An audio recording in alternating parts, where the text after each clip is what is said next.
아멘. 주의 거룩한 날 함께 나눌 우리 하나님의 말씀입니다. 요한복음 1장 43절로 51절까지 말씀입니다. 신약성경 143쪽에 있습니다. 요한복음 1장 43절로 51절입니다. 저와 함께 말씀을 같이 봉독합니다. 시작. 이튿날 예수께서 갈릴리로 나가려 하시다가 빌립을 만나 이르시되 나를 따르라 하시니 빌립은 안드레와 베드로와 한 동네 벳세다 사람이라. 빌립이 나다나엘을 찾아 이르되 모세가 율법에 기록하였고 여러 선지자가 기록한 그 일을 우리가 만났으니 요셉의 아들 나사렛 예수니라. 나다나엘이 이르되 나사렛에서 무슨 선한 것이 날 수 있느냐? 빌립이 이르되 와서 보라 하니라. 예수께서 나다나엘이 자기에게 오는 것을 보시고 그를 가리켜 이르시되 보라, 이는 참으로 이스라엘 사람이라 그 속에 간사한 것이 없도다. 나다나엘이 이르되 어떻게 나를 아시나이까? 예수께서 대답하여 이르시되 빌립이 너를 부르기 전에 내가 무화과 나무 아래에 있을 때에 보았노라. 나다나엘이 대답하되 라비오, 당신은 하나님의 아들이시요 당신은 이스라엘의 임금이로소이다. 예수께서 대답하여 이르시되 내가 너를 무화과 나무 아래에서 보았다므로 믿느냐? 이보다 더 큰 일을 보리라. 또 이르시되 진실로 진실로 너희에게 이르노니 하늘이 열리고 하나님의 사자들이 인자 위에 오르락 내리락 하는 것을 보리라 하시니라. 아멘. 한 번 더 기도합니다. 주님 감사합니다. 이 시간에 하나님의 말씀 앞에 섭니다. 말씀의 주여 온전케 하시는 이여, 우리에게 이 말씀을 통하여 온전히 주 앞에 설 수 있는 아버지 하나님의 자녀가 되도록 도우시옵소서. 인도하시옵소서. 깨달아 알게 하시며 힘주셔서 하나님께 영광이 되는 우리 인생이 되게 하여 주옵소서. 종을 가리시고 주님만이 드러나기를 간절히 원하며 예수님의 이름으로 기도드립니다. 아멘.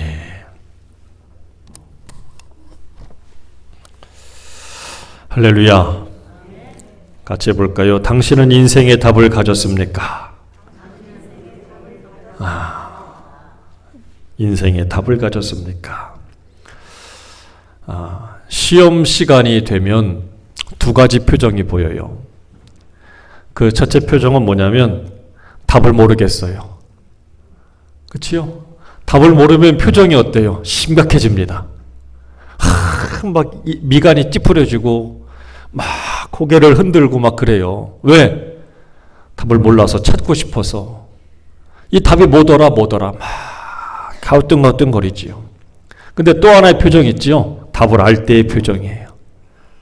답을 알면, 답이 너무 쉬우면 세상 이렇게 좋은 게 없어요. 아주 기뻐요. 즐거워요.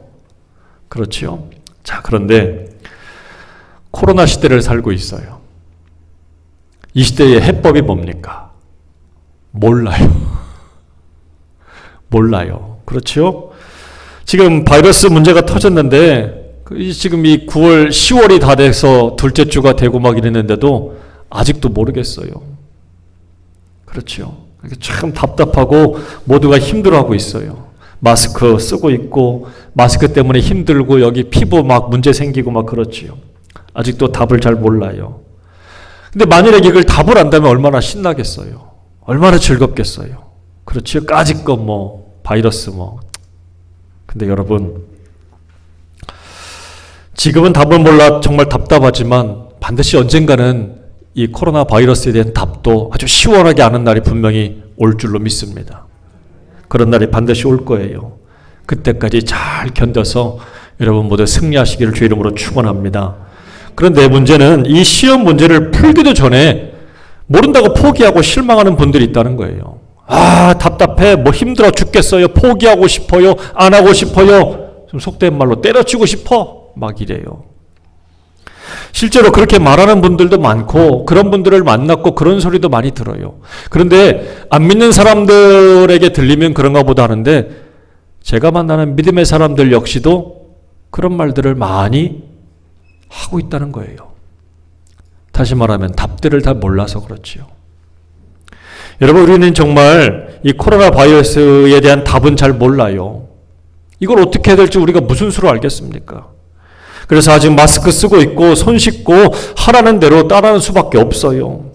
하지만 이 코로나 바이러스에 대한 문제는 저는 이렇게 생각해요.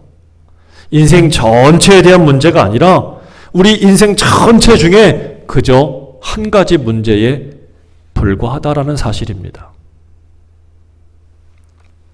우리에게는 우리 인생에는 아직도 수많은 문제들이 우리 앞에 있어요. 우리가 풀어야 될 문제들이 얼마나 많이 있습니까? 반드시 해결해야 될 문제들이 많이 있잖아요. 먹고 사는 문제, 공부의 문제, 진학과 취업의 문제, 성공과 실패의 문제, 결혼하고 출산하는 문제들, 건강의 문제들, 뭐 얼마나 많아요. 지금은 이 코로나 문제밖에 안 보이는 것 같지만 사실은 인생에서 보면 이 코로나도 어떻게 보면 작은 문제일 수도 있어요. 반드시 꼭 해결해야 될 문제들이지요. 그리고 반드시 그리고 다 해결해야지요. 그런데 정말 우리에게 있어서 더 큰 문제는 뭘까? 가장 시급한 문제는 뭘까? 저는 이거라고 생각해. 영혼 구원의 문제.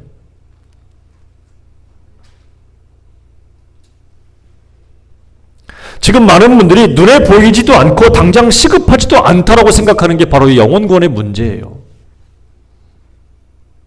그러다 보니까 눈에 보이는 문제, 당장 내 앞에 있는 문제들에만 매달리고 그게 전부인 것처럼 생각하고 살아간다는 거지요. 그게 틀린 것은 아니지요. 그게 중요할 수도 있겠지요. 하지만 영혼권의 문제는 나중에 우리가 정말 하나님의 심판대 앞에 설 때에는 늦어요. 그 앞에 서기 직전에 주님의 그 십자가의 강도처럼 그때 가가지고 영접할 수 있다면 얼마나 좋겠어요. 근데 우리가 그때를 어떻게 아냐고요. 모릅니다. 그래서 하나님의 심판대 앞에 미리미리 설 준비를 하는 것이 바로 영혼 구원의 문제예요. 그 어떤 문제보다도 이 문제가 가장 시급하고 어쩌면 미리 지금 해놓지 않으면 나중에는 정말 큰 낭패를 당할 수밖에 없는 문제가 영혼 구원의 문제라고 여깁니다. 인생이 언제 어디서 어떻게 맞출지는 모르지만 그날이 올 때 인생은 그저 무로 돌아가는 것이 아니라 성경은 하나님의 심판대 앞에 선다라고 말씀하고 있잖아요. 여러분 이 앞에 설 준비가 되었습니까? 이것이 준비가 되었어요. 이게 그 어떤 문제보다도 가장 시급한 문제라는 것을 깨닫는 저와 여러분 되길 바랍니다. 이거 준비하지 못하면 이 구원의 문제를 풀지 못하면 인생을 아무리 이 땅에 살면서 모든 이 땅의 문제들을 잘 풀고 잘 통과했을지라도 막상 하나님 앞에 서는 그날에는 아무 소용없다는 사실이지요. 정말 큰 낭패를 당합니다. 여러분 정말 그러나 감사한 게 뭡니까? 우리에게는 이 답이 있어요. 이 답이 누굽니까? 예수님이잖아요. 믿으십니까? 예수님이 나의 답이라는 것을 믿으십니까? 이분이야말로 나의 준비라는 것을 믿으십니까?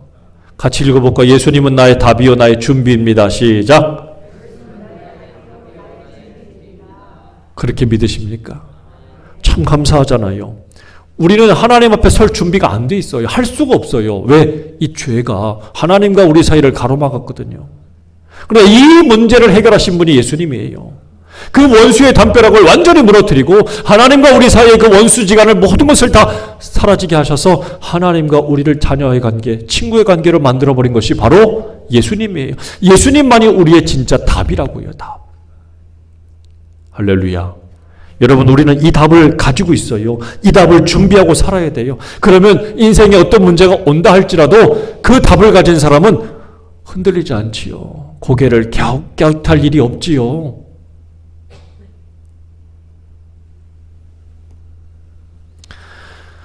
기독교가 로마에 처음 들어가고 나서 이 로마의 당국에 의해서 기독교인들이 굉장히 많은 핍박을 받았습니다. 여러 가지 이유가 있는데 그 핍박을 받으면서 그냥 사자의 밥이 되기도 하고 그냥 감옥에도 갇히기도 하고 참 많은 순교를 했는데 그 순교하고 핍박을 받았던 이유 가운데 하나가 바로 뭐냐면 성만찬 때문이에요. 성만찬. 예수님께서 6월절 전날에 바로 그러셨잖아요. 나의 살과 나의 피를 먹어라. 그 주님과 하나가 되는 거거든요. 그런데 이것을 로마에 들어가서도 계속 기독교인들이 하다 보니까 기독교를 싫어하고 반대하는 사람들이 이 헛소문들을 좀 퍼뜨렸습니다. 오해의 소지가 있는 소문을 퍼뜨렸는데 기독교인들은 저것들은 몰래 모여가지고 사람을 잡아먹더라. 사람의 피를 마시더라. 그러니 여러분, 이 기독교에 대한 반감을 가지고 있거나 모르고 있는 사람들이 들으면 어때요? 충격이잖아요. 얼마나 놀라겠습니까? 그래서 이 식인종이라고 하는 소문이 퍼지면서 기독교에 대한 핍박이 대대적으로 가했습니다. 그때 이 로마에 있는 기독교인들이 어디로 숨어들었냐면 바로 로마 지하에 있는, 곳곳에 있는 이 지하 무덤 사이로 들어가게 되었어요. 그게 바로 카타콤입니다. 카타콤, 지하 무덤인데, 이 카타콤이라는 말은 뭐냐면 카타라는 말이 가운데라는 뜻이고 무덤들이라는 말이 있어요. 이 톤바스라는 말과 가운데 카타라는 말이 합쳐진 게 무덤들 가운데라는 말인데, 이 말 그대로 이 지하 무덤은 정말 이 온갖 엄청나게 많은 무덤들로 이루어져 있는 지하 통로예요. 기독교인들이 거기에 들어갔고 또 통로를 파고 또 통로를 연결했어요. 그런데 얼마나 캄캄한지 모릅니다. 얼마나 캄캄한지, 그 캄캄한 굴 속에 들어가서 계속해서 살다 보니까 시력을 잊어버렸어요. 촉각이죠, 촉각. 만지고 다니는 거예요, 만지고.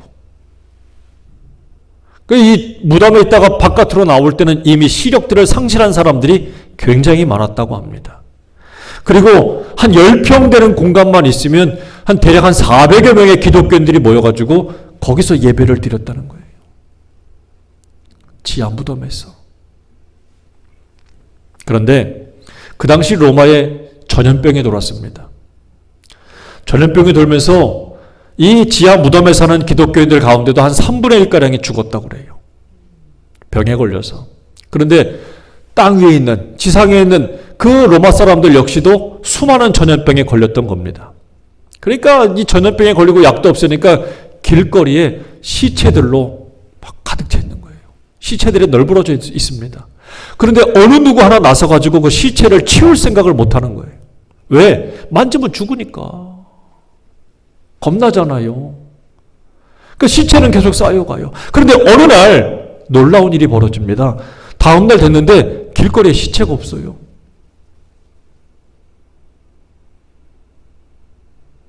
그날 또 누가 죽었는데 다음 날 되니까 또 시체가 없어요. 일주일가량 이런 일이 벌어졌습니다. 그 정부 당국자부터 해서 모든 시민들이 깜짝 놀라는 거예요. 도대체 이게 무슨 일이냐? 이 시체들이 다 어디로 갔느냐? 누가 이 시체를 치웠을까? 알고 봤더니 그 지하 무덤 속에 식인종이라고 오해를 받고 숨어 들어갔던 기독교인들이 밤마다 나와서 아무도 치울 생각 없는, 할 수 없는 그 시신들을, 전염병에 죽은 시신들을 밤새 치워서 땅을 파고 무덤에 그들을 장사 지내줬다는 사실입니다. 식인종이라고 오해하면서 온갖 핍박을 가했던 사람들이 부끄럽기 시작하고 기독교인들에 대한 시선을 다시 보기 시작한 거예요. 기독교는 다르구나. 저 사람들은 뭔가 좀 다른 사람들이구나. 우리가 오해했구나. 여러분, 그때부터 바뀌어지기 시작한 거예요. 도대체 왜 지하 무덤 속에서 남들의 핍박을 받아가면서 몰래 숨어서 예배까지 드렸던 그 사람들이 왜 누구도 꺼리까는 그 시신들을 치우고 모두가 다 자기를 증오하고 핍박하고 미워하는데 그 사람들을 위해서 왜 시신 장사까지 지내줬단 말입니까? 뭐 때문에 그랬을까요? 바로 답을 가지고 있었어요. 그 답이 뭡니까? 오직 예수. 천국에 대한 소망이 분명했기 때문이에요. 할렐루야. 예수에 대한 믿음과 저 천국에 대한 소망이 분명했기 때문에 그들은 그 어떤 핍박도 이겨낼 수 있었고 그 어떤 전염병도 이겨낼 수 있는 믿음이 있었다는 사실이에요. 그 당시 이 카타콤에 숨어있던 기독교인들에게는 한 가지 표식이 있었어요. 이거 그대로 읽으면 헬라어로 익투스라고 합니다. 익투스. 그냥 그 발음 그대로 하면 물고기라는 뜻이에요. 물고기. 근데 한 글자씩 한 글자씩 띄어서 보면 이런 의미가 있습니다.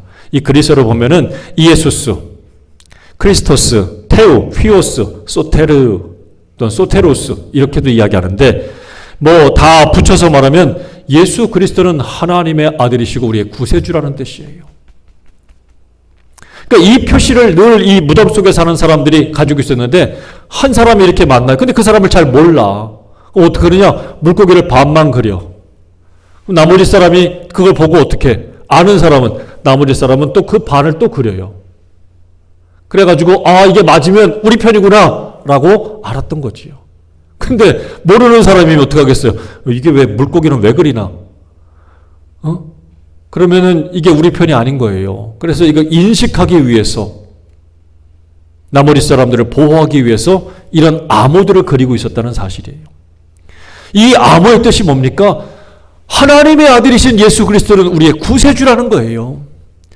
그 지하 감옥에 숨어 있으면서도 이들은 늘 이런 믿음과 신앙을 가지고 있었다는 사실이지요. 그들에게 분명한 답이 있었어요. 예수님이 답이었어요.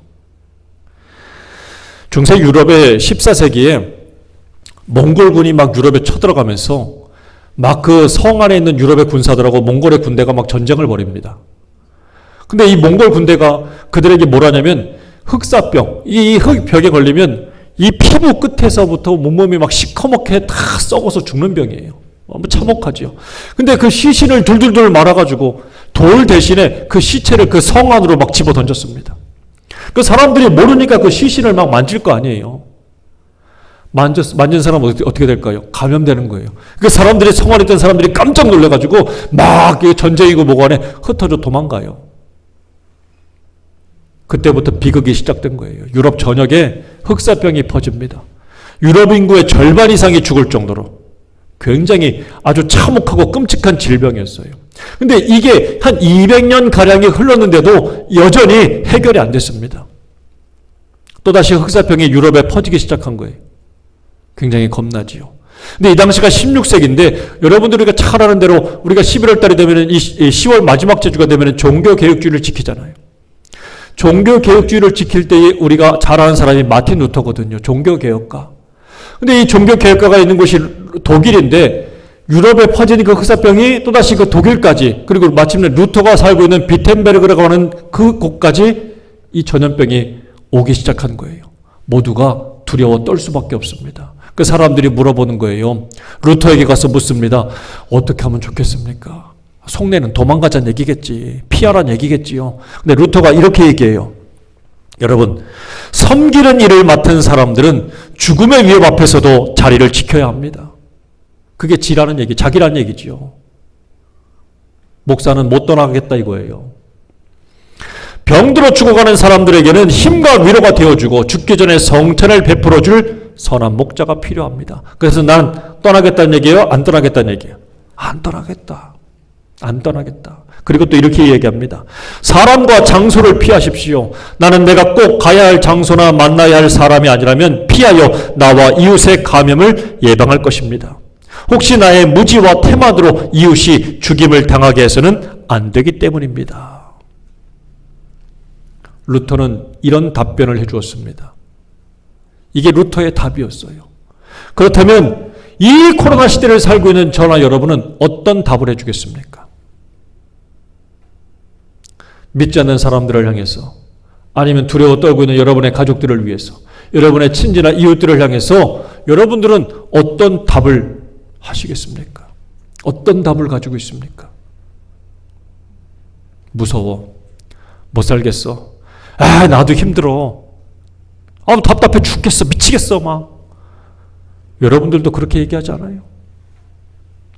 어떻습니까?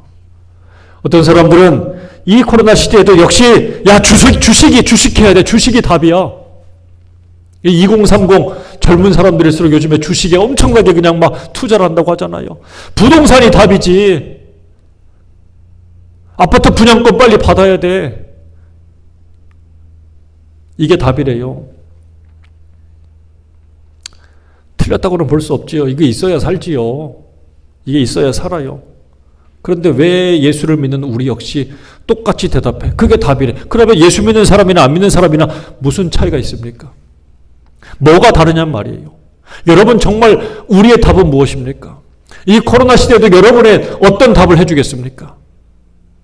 여러분 우리는 정말 예수님이 답이야라고 이야기할 수 있어야 돼요.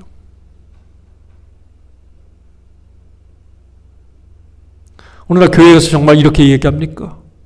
예수가 답이야. 힘들고 지쳐버린 여러분의 가족들을 향해서 아니야, 예수님이 답이야 라고 이야기해 줄 수 있습니까?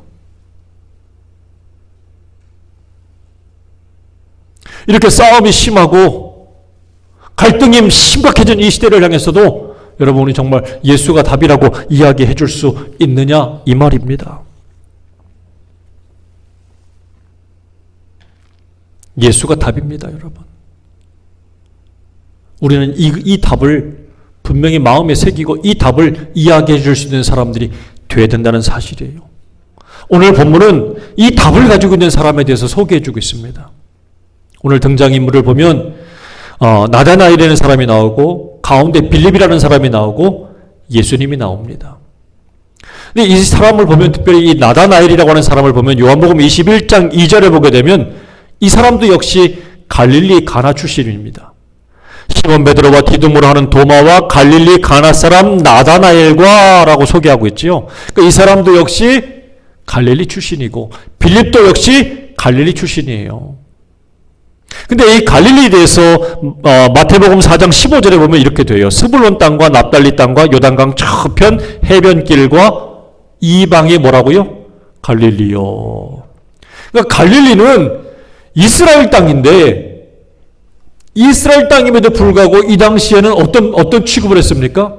이방 땅처럼, 이방 사람들이 있는 곳처럼 그런 취급을 했던 거예요. 당시에 유대인들은 이방 사람을 어떤 취급했습니까? 개 취급했어요. 개 사람들. 근데 유대인들이 그렇게 취급을 했던 곳이 바로 갈릴리예요. 그러니까 스스로도 거기 사는 사람들은 별 사람 대접을 못 받고 살았어요. 여러분, 가난하고 사람 대접 잘 못 받고 좀 인정받지 못하는 사람들의 특징이 뭡니까? 굉장히 날카로워요. 거칠어요. 그리고 좀 부정적인 것들이 많아요. 그렇지요? 부정적인 것들이 많거든요. 욕도 잘해. 이 사람들의 특징이 그래요. 자, 그런데 이 나다나엘도 갈릴리 가나 출신이고 빌립도 갈릴리 가나 출신이에요. 그런데 이 빌립이 어느 날 갑자기 예수님이 자기를 불렀는데 예수님 만나보고 나니까 바뀌었어요. 예수님이 어떤 분이라는 걸 알았거든요. 그랬더니 막 근질근질해 입이. 그래서 자기 친구를 찾아온 거예요, 나다나엘을. 그리고서는 오늘 본문에 보니까 45절에 뭐라고 말합니까?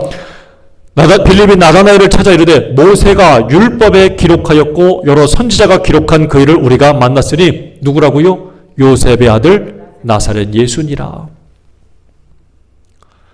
이렇게 소개를 한 거예요. 그러니까 빌립은 인생의 답을 찾은 거예요.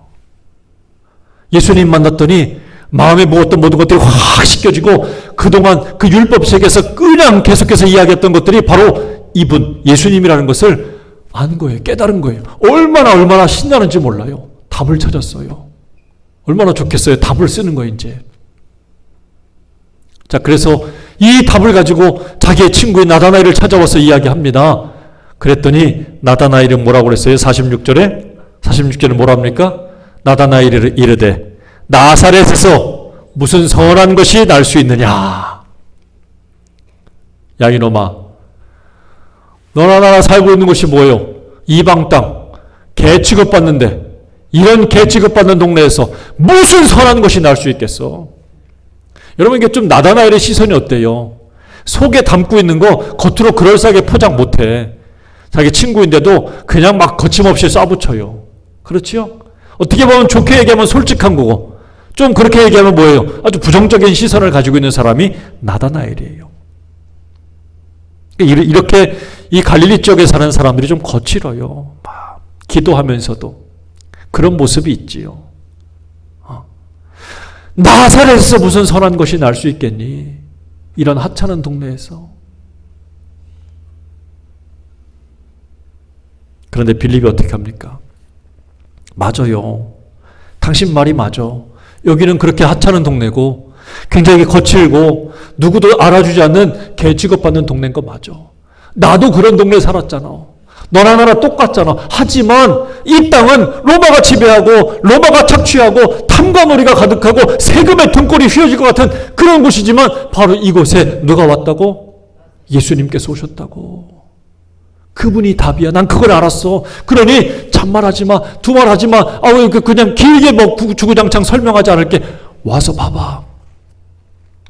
이게 빌립의 대답이었어요. 여러분, 빌립도 역시 답답해요. 속상해요. 똑같아요. 하지만 빌립은 답을 알았어. 그때 자신 있게 그 답을 가지고 누구에게? 나다나엘에게 말해주고 전해주고 있습니다. 과연 우리도 그런 답을 가지고 있느냐 이거예요. 과연 우리도 나도 예수님이 답이라고 그렇게 외치며 증거할 수 있는 믿음이, 용기가 있느냐 이거예요. 코로나 시대라고 역시 우리가 이것에 위축되고 코로나 시대라고 역시 우리가 이것을 못한다면 말이 안 되지요. 답을 알고 있는데 안 쓰는 사람하고 똑같은 거예요. 그럼 시험 보면 어떻게 됩니까? 빵점이지 뭘.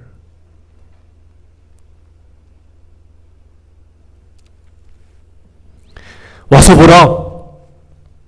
그래서 빌립이 나다나엘을 데리고 예수님께로 갔습니다. 나다나엘도 따라갔어요. 이 사람도 약간 속이 그냥 거칠고 좀 부정적인 시각이 있고 거친 사람이긴 하지만 자기 친구가 그렇게 이야기하니까 어때요? 따라가요. 그러니까 마음은 또 따뜻한 사람이에요. 쫓아갔거든요. 그랬더니 47절에 보니까 예수님께서 뭐라고 그래요? 나다나엘이 이렇게 자기에게 오는 것을 보시고 그를 가리켜 이르시되 뭐라고요? 보라, 이는 참으로 이스라엘 사람이라 그 속에 간사한 것이 없도다. 간사한 게 없대요. 여러분, 간사하다는 말이 뭐예요? 겉과 속이 다르다는 거 아닙니까? 간신배들. 뭔가 이렇게 겉과 속이 달라서 이간질하는 사람들이잖아요. 근데 나다나엘을 주님이 딱 보시고 하신 말씀이 뭐예요? 비록 거칠고 뭐하지만 저 사람은 간사함이 없다. 두마음을 품지 않았다 이 말이에요. 예수님의 제자 가운데 간사한 사람이 누구예요? 가룟 유다잖아요. 가룟 유다. 아니 한 번도 예수님에 대해서 반대 의견을 안 내세웠어요. 예수님 그건 좀 나하고 달라요라고 얘기를 해야지. 얘기도 안 해. 계속 어떻게 합니까? 속에서는 부정한 생각을 품고 있고 겉으로는 예수님께 아닌 척하고 순종하는 척하잖아요. 그게 간사한 거 아니에요? 마지막 날 예수님 체포될 때도 막 가가지고 예수님에게 뽀뽀했어요. 겉으로는 예수님을 위하는 척 사랑하는 척하면서 속으로 뭐요? 내가 뽀뽀하는 이가 바로 예수님 잡아라 이거 체포하라. 군인들 데리고 와서 그짓하지 않았습니까? 간사한 사람의 특징이 그런 거예요. 사랑하는 여러분 마음속에 이 간사함이 없기를 간절히 바랍니다. 진실함이 있기를 축원합니다. 이 나다나엘은 주님 보실 때 간사함이 없었대요. 얼마나 놀라요. 자, 48절에 봤더니 또 이렇게 말씀 있습니다. 그래서 나다나엘은 뭐라고 그래요? 어떻게 나를 아십니까? 나다나엘이 깜짝 놀랐어요. 어떻게 저를 아십니까? 주님께서 대답하여 이르시되 빌립이 너를 부르기 전에 내가 무화과 나무 아래에 있을 때에 보았노라. 무화과 나무는 왜 있어요? 여러분 그냥 쉬려고 있는 게 아니에요. 기도하러 갔다는 얘기예요. 기도하러 갈 때는 이 사람들은 혼자 가요. 유대인들은 또 지붕이 평평해요. 그러니까 지붕에 올라가서도 기도해요. 나무 그늘 아래 간다는 것은 단지 쉬는 게 아니라 거기서도 기도하러 가는 거예요. 근데 이거 누가 알겠어요? 근데 주님께서 아신다는 거예요. 나다나엘이 깜짝 놀랐겠지요. 야, 이분이 나를 아는구나. 나다나엘은 길게 설명을 듣거나 뭐 어떤 율법 말씀을 들었던 것이 아니라 이 한 말씀에 충격을 받았어요. 사랑하는 여러분, 시편 44편 21절 말씀을 보세요. 이래요. 대적 주는 마음의 비밀을 아신다. 여러분, 주님이 나를 아신다는 사실을 믿으시길 간절히 바랍니다. 시편 139편 1절로 4절에도 그래요. 여호와여, 주께서 나를 감찰하시고 아셨나이다. 주께서 나의 앉고 일어섬을 아시며 멀리서도 나의 생각을 통촉하시오며 나의 길과 눕는 것을 감찰하시며 나의 모든 행위를 익히 아시오니 여호와여, 내 혀의 말을 알지 못하시는 것이 하나도 없으시니이다. 주님 다 아신대요. 사랑하는 여러분, 힘들고 어려운 형편 주님 다 아셔요. 속상해하지 말고 주님 앞에 엎드리는 저와 여러분 되길 간절히 바랍니다.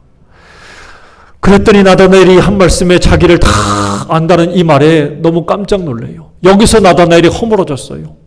그 비판적이고 거칠고 막 그냥 완강한 이 사람의 마음이 확 일순간에 변화되었어요.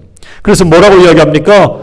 나다나엘이 대답할 때 라비여 당신은 하나님의 아들이시요 당신은 이스라엘의 임금이로소이다.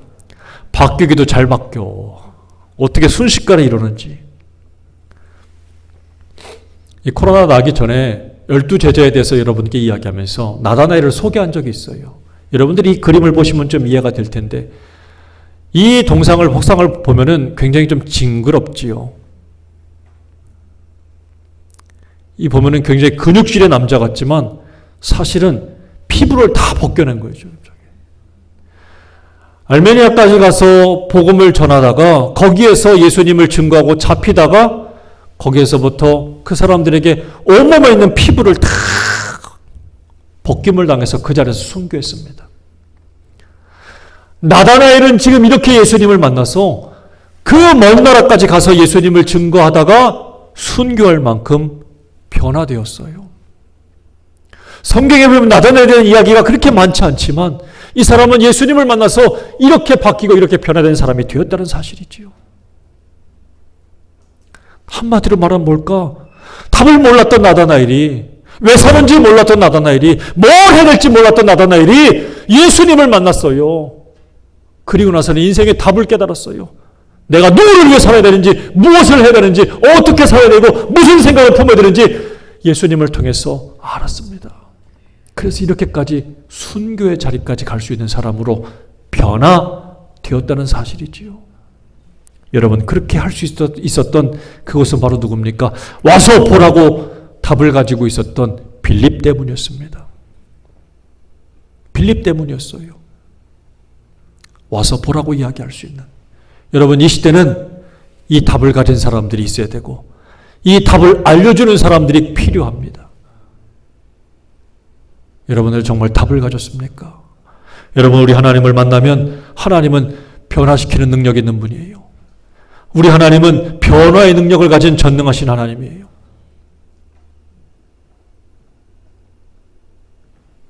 하나님은 온 우주가 아주 공허했다고 그래요.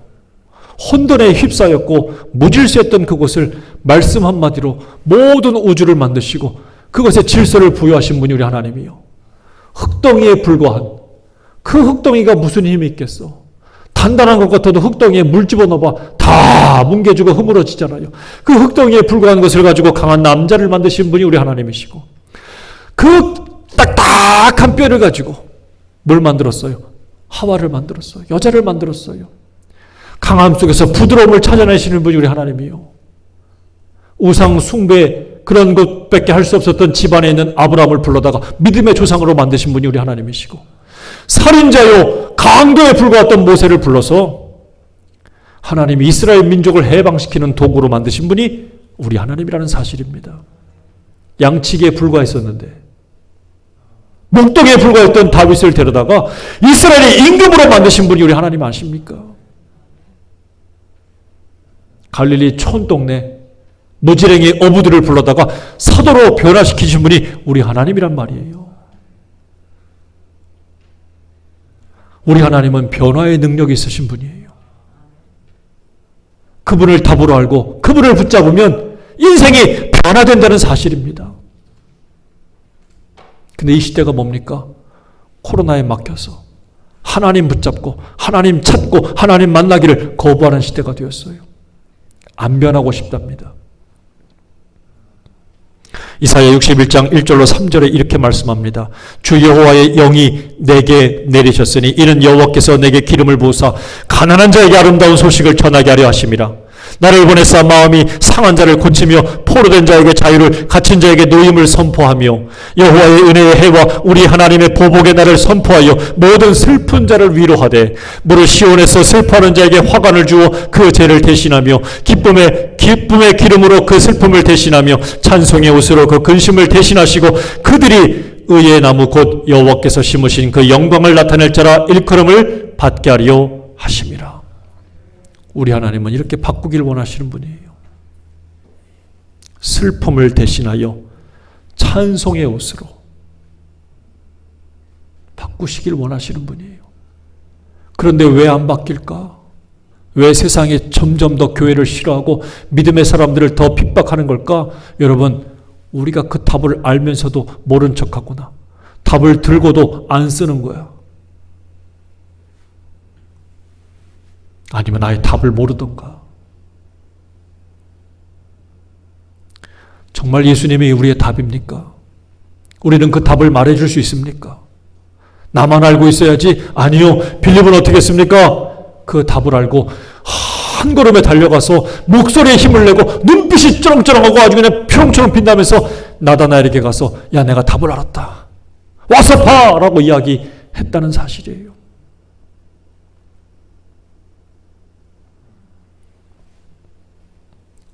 사랑하는 여러분, 정말 예수님을 이 시대에 우리 인생에, 우리 영혼의 답이라는 사실을 굳게 믿고 이 답을 붙잡고 이 답을 증거할 수 있는 저와 여러분이 되기를 주님의 이름으로 축원합니다.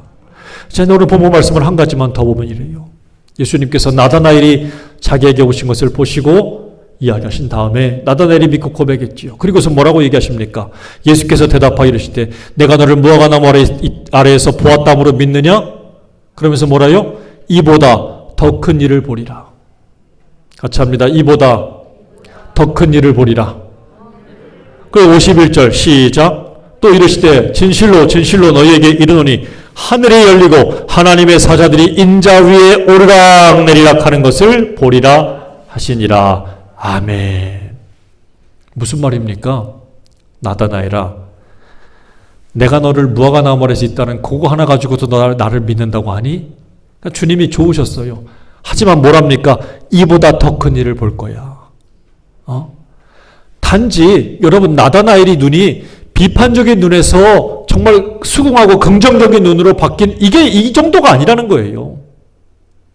너의 보는 눈이 그냥 부정에서 긍정으로 바뀌어지는 이 정도가 아니라 이제 네가 볼 것은 새로운 것, 영적인 것까지도 네가 눈을 열게 돼서 그것까지도 보는 사람이 될 것이다라고 말씀하는 거지요. 영적인 일까지 보게 되는 사람으로 너는 성장할 거야, 너는 잘할 거야 라고 말씀하신다는 사실입니다.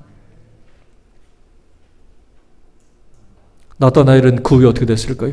예수님의 기적과 이적을 보았어요. 귀신을 쫓아내는 것을 보았어요. 병든 이를 치료하는 것을 보았어요. 무리를 걷는 것을 보았어요. 예수님이 십자가에 죽으셨지만 사흘 뒤에 부활하시는 모습까지 봤을 거예요. 이보다 더 큰 일을 보았어요.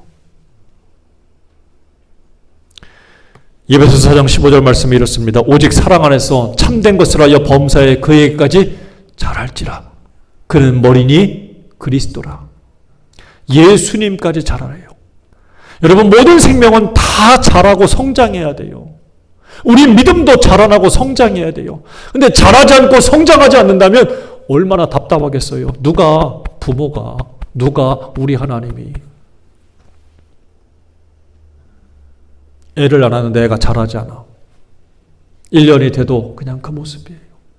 얼마 전에 TV를 봤는데 작년에 간호사가 막 애를 갖다 흔들고 이렇게 뭐 학대하면서 애가 머리를 다쳤는데 뭐 간호사는 아니라고 지금도 별발만 한다는데 그 아이를 얼마 전에 TV에서 본 적이 있는데 아이가 몸은 커 있는데 눈을 못 떠. 눈을 못 떠. 의사 말로는 언제 죽어도 이상하지 않다고 그래요.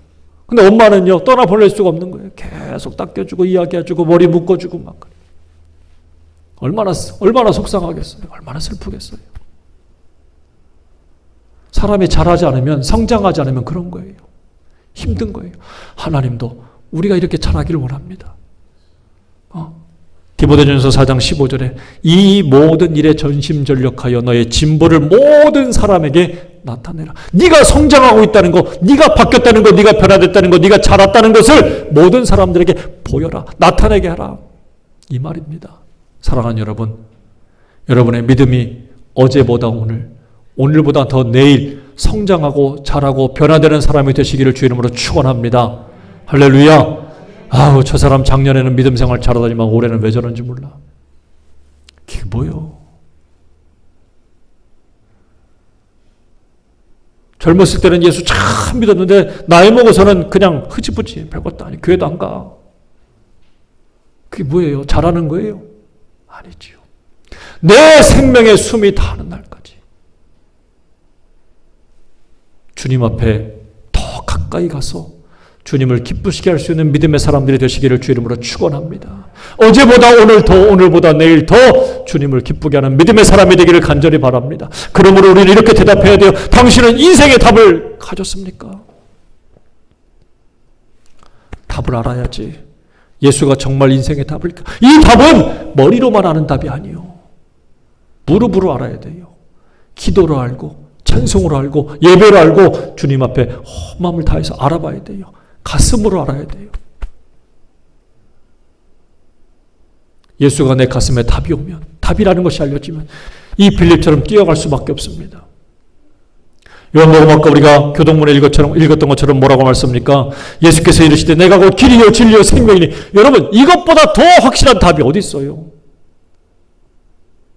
내가 곧 길이다, 내가 진리다, 내가 생명이다, 나로 말미암지 않고는 아버지께로 올 자가 없다.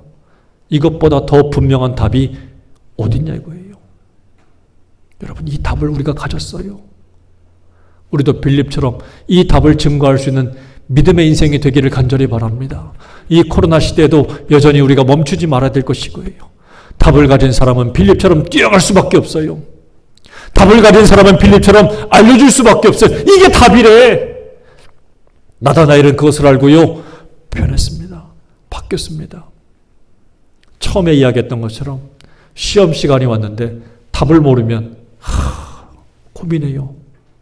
갸웃갸웃거리고 힘들어요. 하지만 답을 알면요, 얼마나 기쁘고 즐겁겠습니까? 얼마나 신나서 쓰겠어요. 어쩌면 이 코로나 시대는 우리에게 다가온 시험일 수도 있습니다.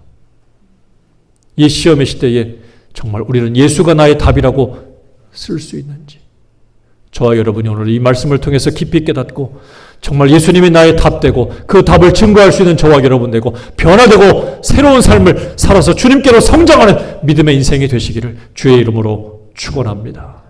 기도하겠습니다. 아버지 하나님, 감사합니다.